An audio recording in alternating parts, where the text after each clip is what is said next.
What does retirement really cost in central Iowa right now? Let's break it down so you can plan with confidence and avoid surprises. Hi, I'm Andy Algreen, Realtor and Senior Downsizing Coach here in Iowa.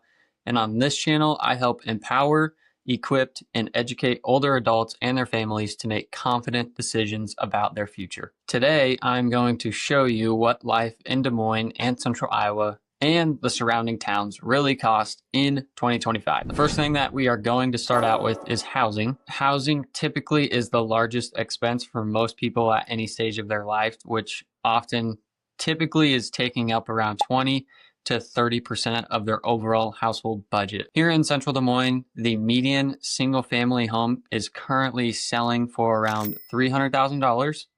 Many retirees, however, choose to downsize either into condo or townhomes or the 55 plus apartments. Currently, the median sale price for existing condo townhomes, meaning they're already built, is $229,000, and the new construction condo townhomes are closer to the $280,000 mark. So if you plan to sell your current home and use the equity toward a condo townhome, or a single family house, depending on wherever you want to go, you may have the ability to purchase that with cash, which then would allow you to live debt free with having only property taxes and insurance as your ongoing housing costs, plus obviously your utilities, which we'll dig into later in the video. For those that might be exploring, or maybe you haven't even thought about it, but senior living communities would be an option as well. Most of them offer independent living in central Iowa, and typically that ranges from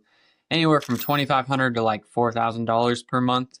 Some communities have a buy-in fee, some communities have a straight lease fee. It really just all depends on the community, but that would be an option as well. And if you're starting to explore senior living options, whether it's at condos, townhomes, 55 plus communities, single family houses, feel free to just download my free comparison guide to make your search more easier and just make yourself more confident in overall. And feel free to reach out, and I'm happy to help get those tours set up. Next thing we're going to look at is utilities, groceries, and just overall maintenance home upkeep. So the good news is that Iowa consistently comes in below the national average for overall everyday living costs. Groceries nationwide average about $475 per month, while here in Iowa it's closer to $400 to $425. Obviously that just depends on family size, how many people are in your home, but that's just on average. Utilities follow the same trend. The US average is around $240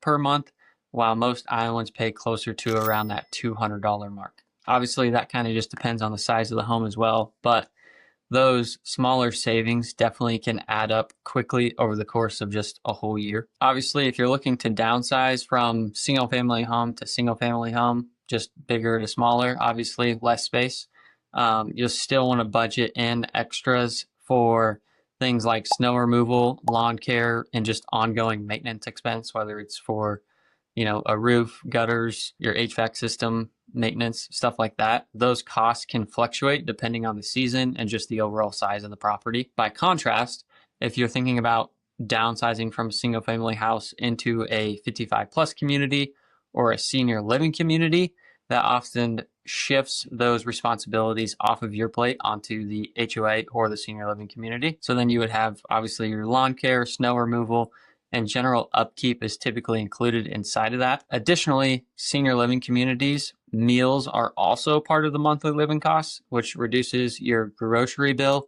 and the effort to actually plan, shop, and cook, where when you're living at the senior living community, those things are done for you. Next thing we're going to look at is healthcare costs. Healthcare is one of the biggest factors to plan for in retirement.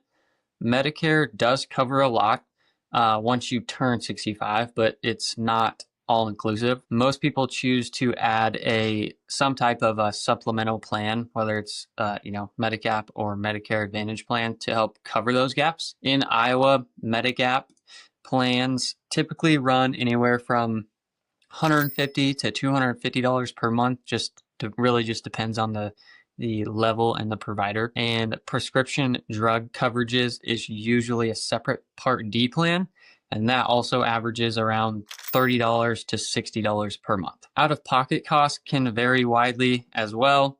Things like copays, dental, vision, and hearing care often aren't fully covered under basic Medicare. Many retirees also set aside funds for physical therapy, medical equipment, or just ongoing specialty needs if you have some type of care where you need special care. The upside is that Central Iowa is home to several high-quality healthcare systems.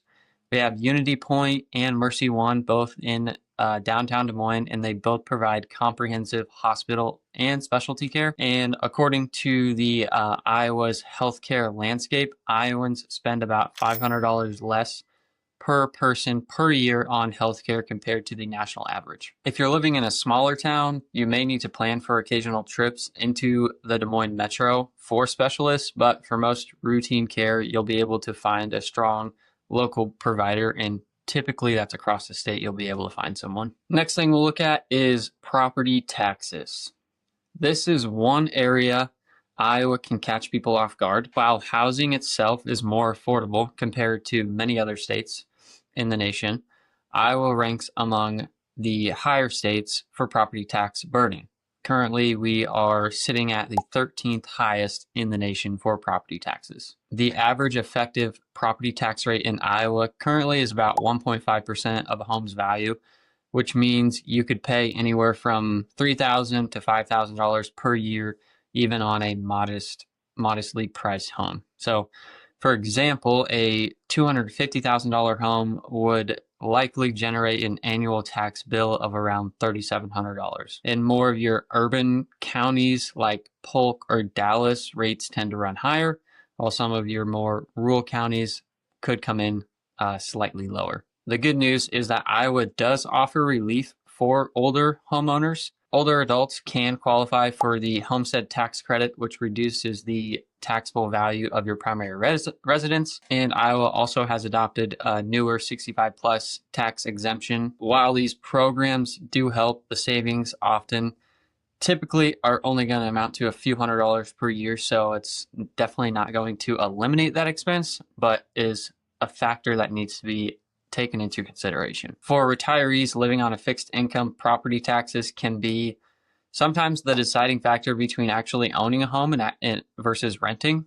With a condo and townhome, you still have to pay property taxes, often wrapped into an HOA due. But in a senior living community or a 55 plus like rental apartment, taxes are then typically built into the lease rate, meaning you don't have to shoulder them directly, but you still might feel them as they might be getting pushed down, but it obviously just depends on what the market's doing there. Planning ahead, especially when thinking about property taxes, is crucial. If you're thinking about staying in your current home or downsizing into another property, I highly recommend running the numbers to see how property taxes will affect your overall monthly budget. Going into a monthly budget, what does that all look like when you actually add it up? Honestly, the answer really depends heavily on your housing choice and whether you're in the metro or a smaller town. In Des Moines, many retirees spend roughly $3,500 to $4,500 per month, and that includes housing, which would be your mortgage and or your rent,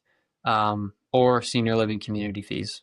And then also just adding in there, obviously, utilities, groceries, healthcare, transportation, personal expenses. Choosing a single family home in the metro tends to put you more so on the higher end of the range. Once you factor in property taxes, maintenance, lawn care, snow removal, just overall upkeep of the home. Whereas downsizing to a condo townhome could help trim some of those costs. And smaller communities like Monroe, which is where I actually live, Newton or Pella, the number often falls closer to that $2,500 to $3,500 range, just depending on, where the price point is on the house. Housing prices are generally lower in the more rural communities. Property taxes can be less burdensome, and everyday expenses like groceries and just other services often come in under the metro rates. Again, it's obviously based all on location, and if you're living in the metro versus a more rural community, you could have the same the same housing costs. It just obviously depends on location and where you're purchasing the house and how much that house costs. Could be $1,000 difference, and each month would add up quickly, obviously, to $12,000 a year in after-tax dollars. So for many families that I work with, that's could be a deciding factor in choosing a smaller community while still staying within 30 to 40 minutes of Des Moines for healthcare, shopping, or just overall, activities and things that you like to do. At the end of the day, retirement in Iowa is about trade-offs, in my opinion. Lower day-to-day costs, but higher property taxes, excellent healthcare in the metro areas, a little bit fewer options in the more rural communities as far as specialists go. So the key is just running the numbers based on your lifestyle and thinking about what you actually want. Feel free to download my free Downsizing Made Easy guide. It's a 5-step roadmap to avoid costly mistakes when thinking about downsizing. You'll find the link in the description below. Imagine knowing exactly what your budget looks like with no surprises and freeing yourself to focus on family, hobbies, and the life you want to live. Thanks for watching. Be sure to subscribe for more Central Iowa retirement insights, and comment below what's your biggest financial concern about retirement. I would love to help.